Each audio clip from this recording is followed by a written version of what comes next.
Hello everyone, my name is Mouse, and today I'll be discussing the finer points of the blast chamber we designed for Smokey's latest endstone farm.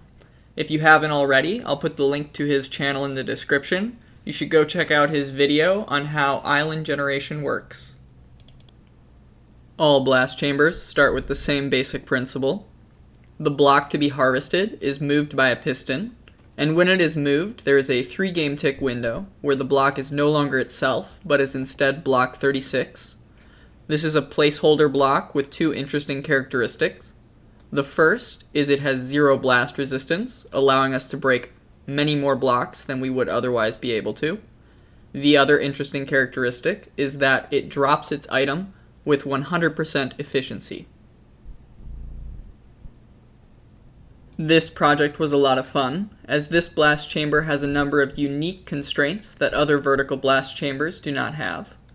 The first constraint is that we cannot generate too high air gaps in the region where the game is using the algorithm to generate portals.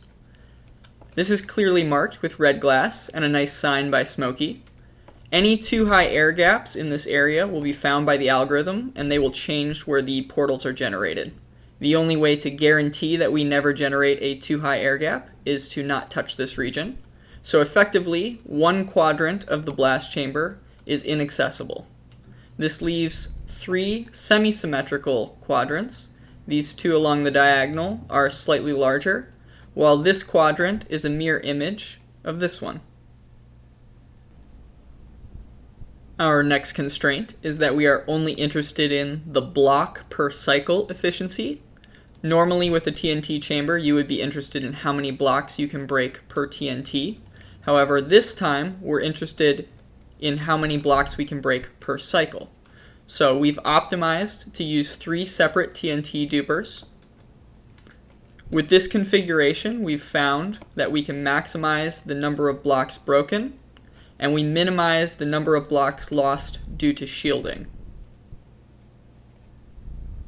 This block shielding is necessary. Even though the TNT are detonating in the same game tick, there is an order in which they are calculated for. So the items dropped during the first TNT's explosion can still be destroyed by the rays coming off later calculated TNTs. In order to prevent this, we include these shielding walls. These are generated by simply not pushing down these regions of endstone so that they retain their full blast resistance. Our next interesting property is that the island can be regenerated every 19 game ticks, and this presents an interesting problem.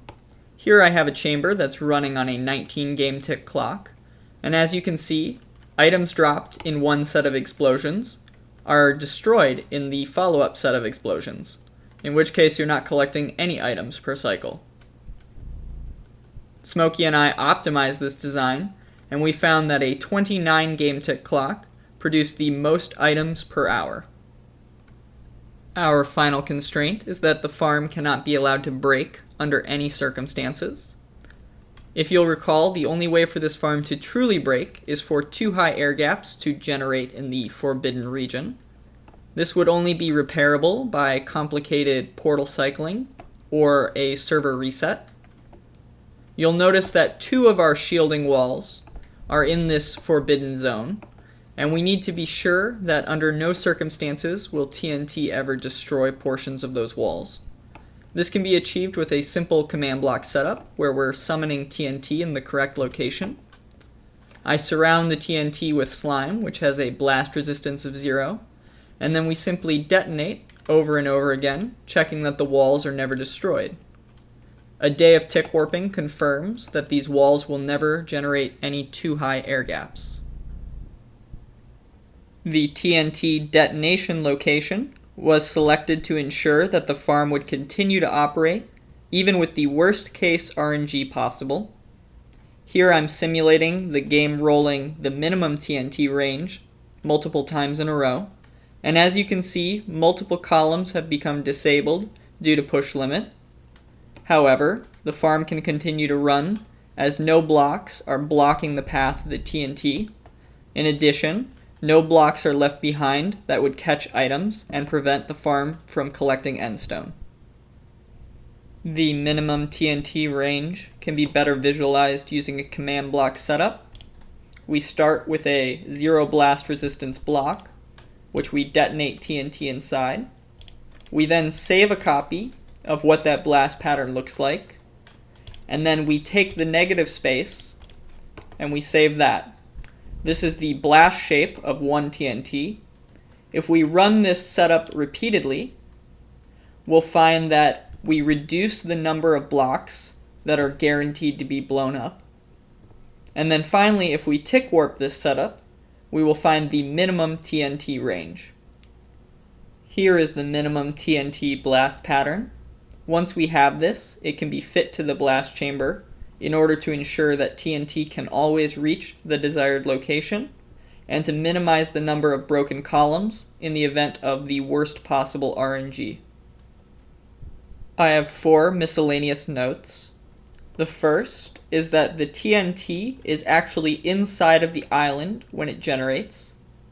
This is a game tick precise generation, so that the TNT is trapped in the specific block where we want it to detonate.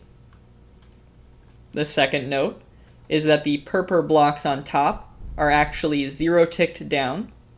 This allows the purple block to be its full block resistance instead of block 36, so that it's not destroyed by the TNT. This is thanks to an interesting property of 0 ticks. The first block that's being pushed by the piston will arrive at its new position instantly, while the following blocks will travel as block 36 for 2 game ticks.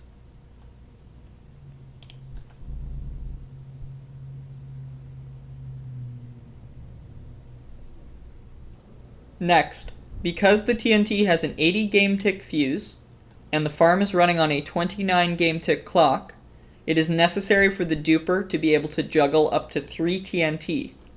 When the first TNT is being launched, a second is being retained by a trapdoor, and a third is just falling into the water stream. One final note, this farm should never be turned on if there are any blocks that could interfere with the path of the TNT. While this wouldn't destroy the farm, it's possible for it to break pistons at the top or interfere with the dupers. If you haven't already, I encourage everyone to go check out Smokey's video. You'll find a link in the description. I hope that everyone found this video educational. As always, I'm happy to answer any questions. Leave me a comment or send me a message.